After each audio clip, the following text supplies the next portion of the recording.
Karena atas perkenannya kita dapat melanjutkan agenda kegiatan yaitu sosialisasi rancangan peraturan daerah Kabupaten Timur tahun 2022.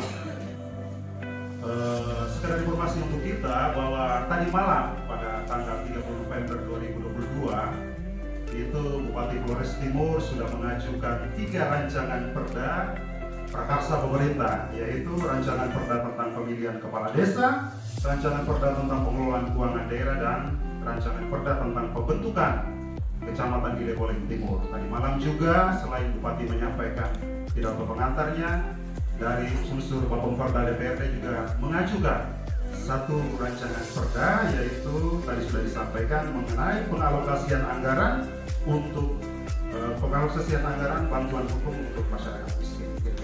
Ada satu hal penting juga Bapak Ibu, di dalam ketentuan pasal 96 Undang-Undang 12 2011 itu mengatur begini: masyarakat itu berhak memberikan masukan secara lisan atau tertulis dalam setiap tahapan pembentukan peraturan perundang-undangan.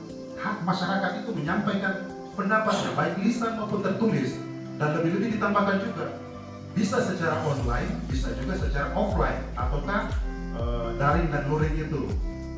Nah, kemudian lebih lanjut ditambahkan pembentuk peraturan perundang-undangan, yaitu dari pihak DPRD maupun pemerintah desa, wajib hukumnya menginformasikan kepada masyarakat terkait dengan pembentukan peraturan perundang-undangan. Merupakan kewajiban transfer dari daerah ke desa. Bukan duitnya dikelola oleh pemerintah daerah, Pak, tapi dia transfer ke desa. Transfer ke desa itu ada dana desa, ADD, dan bagi hasil pajak dan dapat kekerasan seksual terhadap anak kita dalam 3 tahun terakhir ini di Kabupaten Flores Timur yang bermuara ke peradilan, Pak, itu meningkatnya sangat signifikan. Tahun 2012 tentang pengelolaan keuangan daerah, tetapi seiring dengan perkembangan dinamika dengan perubahan-perubahan regulasi pusat, maka dianggap perlu untuk merubah dan membuat suatu perda baru, karena ini juga merupakan amanat dari peraturan pemerintah nomor 12 tahun 2019 tentang pengelolaan keuangan daerah dan turunannya Permendagri 77 tahun 2020 yang mengamanatkan bahwa perda tentang pengelolaan keuangan daerah ini ditetapkan paling lambat tahun 2022. Pelaksanaan kepala desa serentak selama ini dari tahun 2015 sampai tahun terakhir 2021, di tataran pelaksanaan yang di lapangan terdapat banyak sekali persoalan-persoalan, sehingga oleh pemerintah daerah dalam hal ini Dinas Pemberdayaan Masyarakat Desa menganggap perlu untuk mengevaluasi Perda 9 tahun 2015 dan turunannya, sehingga setelah dikonsultasikan dan diarahkan oleh Kementerian Hukum dan HAM, sehingga rancangan Perda yang sebelumnya Perda 9 tahun 2014 dicabut dengan rancangan Perda yang baru ini. Dan saya itu utang daerah akan berpengaruh juga terhadap opini atas laporan keuangan pemerintah.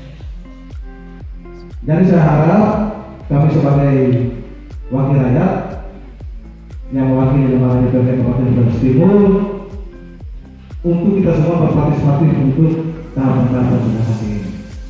Lalu yang berikut berkaitan dengan Raperda tentang pembentukan kecamatan di Brebes Timur. Tapi ini menjadi bahan referensi untuk porsinya kecamatan Tanjung.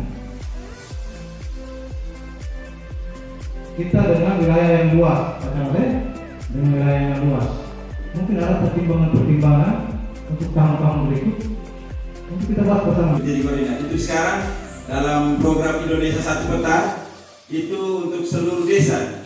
Jadi Indonesia Satu Peta itu semua desa itu harus ada batas desanya dan harus dengan titik koordinat. Jadi untuk 21 desa di Leboleng itu dengan titik menggunakan titik koordinat. Sementara untuk di NTT untuk Flores Timur yang kedua yang akan menggunakan titik koordinat dengan batas desa itu nanti difungsikan dengan peraturan bupati. Kehadiran kami di sini dalam rangka sosialisasi yang dimana dalam amanat Undang-Undang Nomor 12 Tahun 2011 tentang pembentukan peraturan perundang-undangan itu ada beberapa tahap, yang dimana tahapannya itu perencanaan penyusunan sampai dengan pengundangan itu sendiri. Nah, di sepanjang tahapan pembentukan perundang-undangan itu turut melibatkan partisipasi masyarakat, yang dimana dalam satu bentuk partisipasi masyarakat itu kegiatannya sosialisasi. Kami di kabupaten dalam mengevaluasi pelaksanaan Pilkades sejak berlakunya Undang-Undang Nomor 6 Tahun 2014, pemerintah Kabupaten Brebes Timur sudah 4 kali melaksanakan pemilihan kepala desa di Kabupaten Brebes Timur. Itu yang pertama tahun 2015, 2017, 2019 dan terakhir kemarin tahun 2020. Namun kita juga tidak bisa memungkiri bahwa ada saja gejolak atau konflik yang terjadi di masyarakat, baik itu konflik secara horizontal antara masyarakat dan masyarakat maupun secara vertikal antara masyarakat dengan pemerintah. Tentunya dengan Perda yang baru ini kita meminimalisir, memenuhi persoalan sehingga pelaksanaan pilkada kita ke depannya nanti itu lebih berkualitas dan lebih baik lagi. Tapi karena kepedulian terhadap kondisi masyarakat miskin di Flores Timur yang begitu banyak dan banyak juga masalahnya, kita mau urus masalah latar belakang ekonomi juga susah, maka kalau ada proses hukum kita menyerah. Inilah saya kira dasar bagi DPRD itu merencanakan rancangan peraturan daerah inisiatif tentang sederhananya bantuan keuangan bagi masyarakat miskin yang bermasalah hukum. Kalau kita negara-negara beribut di sini lalu nanti misalnya pemulihan cara adat, kopi manu bukan uang dari sini, tidak ada itu itu berhancur itu daerah ini itu urusan. Tapi yang sudah urusan dengan hukum, berperkara, pengadilan lain sebagainya, nanti daerah akan memangkukan sejumlah anggaran.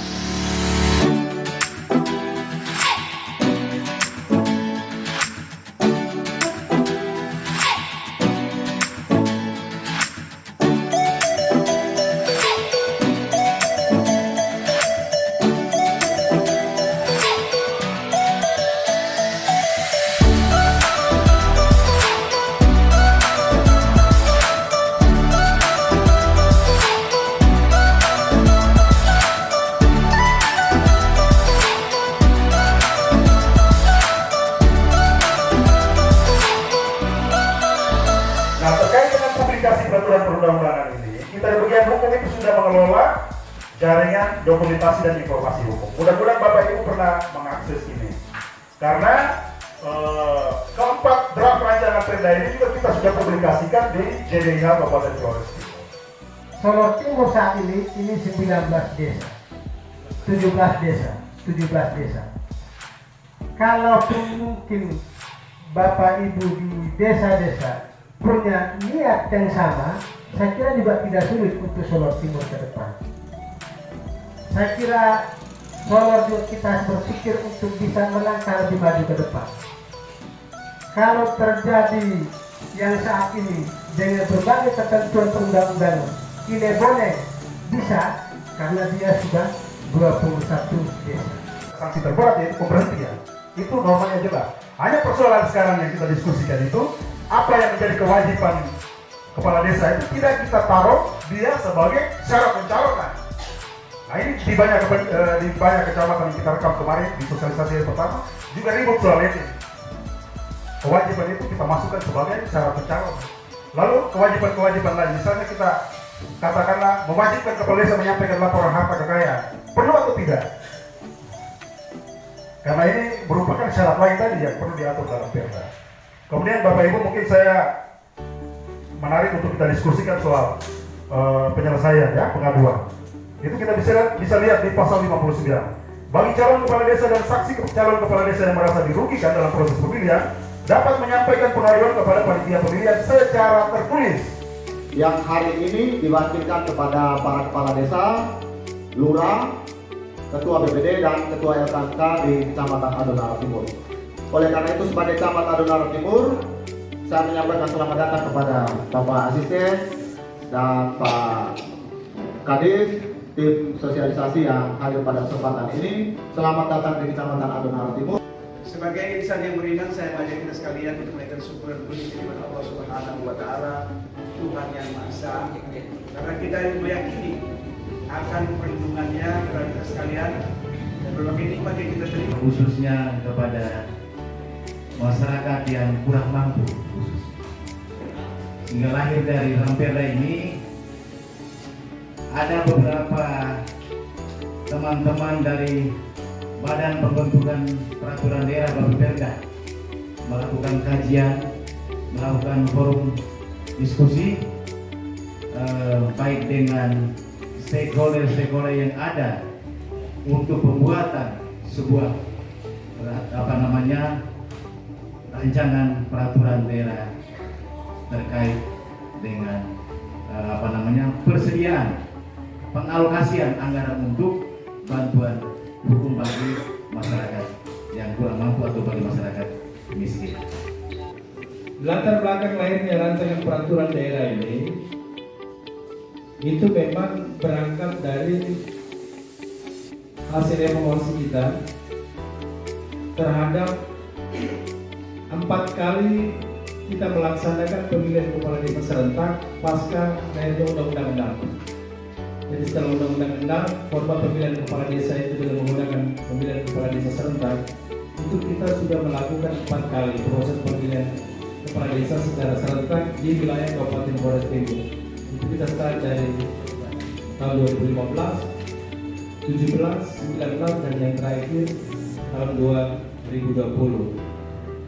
Dari 4 kali proses pelaksanaan pilkades di Kabupaten Flores Timur itu kita waktu itu diatur dengan produk hukum daerah yang namanya Peraturan Badan Koordinasi Survei dan Pemetaan Nasional. Dia berubah nama menjadi BIG, Badan Informasi Geospasial.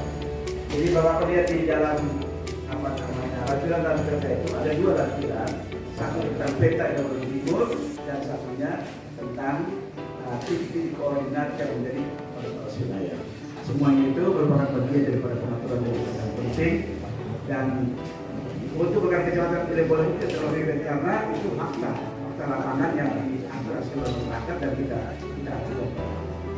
Lalu terkait dengan pemekaran kecamatan Ilebolen Timur ini, mohon maaf terhadap ketua tim dan juga teman-teman anggota DPR, masyarakat juga berharap bahwa ketika kecamatan Ilebolen Timur ini terbentuk, tidak menyisakan soal masalah tanah.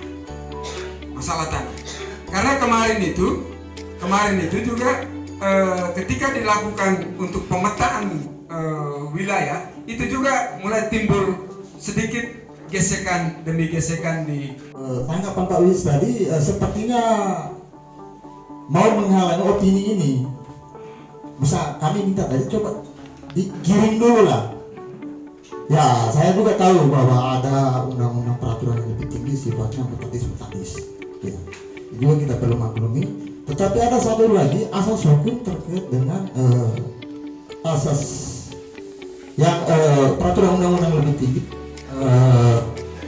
lebih rendah tidak boleh bertentangan dengan peraturan perundang-undangan lebih tinggi. Nah, jadi pikiran ini coba didiskusikan dulu. Jangan kita mundur dengan asas tadi, mutatis tadi. Kita omong dulu, kita coba berdiskusi dulu. Kalau memang bertentangan, orang di Jakarta yang membuat produk hukum di peraturan, di undang-undang atau peraturan lain sebagainya, belum tentu benar juga. Ada kasus di Jawa, perangkat desa melakukan uji materi DMK. Ya sekali-sekali kita Flores Timur lakukan uji materi, kenapa tidak? Sekian. Yang menarik lagi Bapak Desa Urinara tadi menyinggung soal perda tentang BPD dan perangkat desa. Itu yang kita pegang selama ini rupa-rupanya sudah tidak sesuai lagi dengan Permendagri terbaru, khususnya tentang BPD itu Permendagri 110 2016 tidak sesuai lagi. Ini juga sudah menjadi catatan kami. Jadi di dokumen Perda tahun 2023 itu pemerintah mengajukan ada 14 perda ditambah dari 5 DPRD, jadi total ada 19 rancangan perda yang akan dibentuk tahun depan, tahun 2023. Dan dari 19 perda, rancangan perda yang akan dibentuk tahun depan itu 2 diantaranya yaitu tentang BPD dan perangkat desa. Jadi sesungguhnya kita sudah masukkan itu untuk menjadi prioritas pembentukan perda tahun depan. Di dokumen perdanya sudah ada. Kemudian terkait dengan pelaksanaan teknis sekarang, jadi kalau kita mengacu kepada pasal 7 Undang-Undang 12 2011 itu tentang hierarki peraturan perundang-undangan. Jadi secara hierarki kita tahu jelas, mulai dari Undang-Undang Dasar, Ketetapan MPR, Undang-Undang atau Perpu, kemudian PP, Perpres, Perda Provinsi dan Perda Kabupaten Kota itu jelas bahwa kedudukan Perda itu dia berada di dalam hierarki peraturan perundang-undangan. Nah, sedangkan di pasal 8-nya itu menyangkut peraturan yang dibentuk oleh lembaga, instansi, selain daripada yang ada di hierarki itu diakui kedudukannya dalam sistem hukum negara kesatuan. Secara keseluruhan, rancangan Perda ini batang tubuhnya terdiri dari 10 bab dan 80 pasal. Lalu tema-tema pengaturannya itu antara lain yang pertama itu berkaitan dengan waktu pelaksanaan pemilihan kepala desa secara serentak. Jadi waktu pelaksanaan pemilihan kepala desa serentak itu dalam rancangan kita ini masih menggunakan pola serentak bergelombang. Pola serentak bergelombang, lalu durasi waktunya itu dalam tempo 6 tahun itu paling banyak kita laksanakan 3 kali. Bergelombangnya itu selama 3 kali itu paling banyak. Karena diksi yang digunakan paling banyak, maka dimungkinkan untuk kita bisa melakukan cukup 2 kali juga bisa. Dengan diskriminasi antara BPD dan perangkat desa.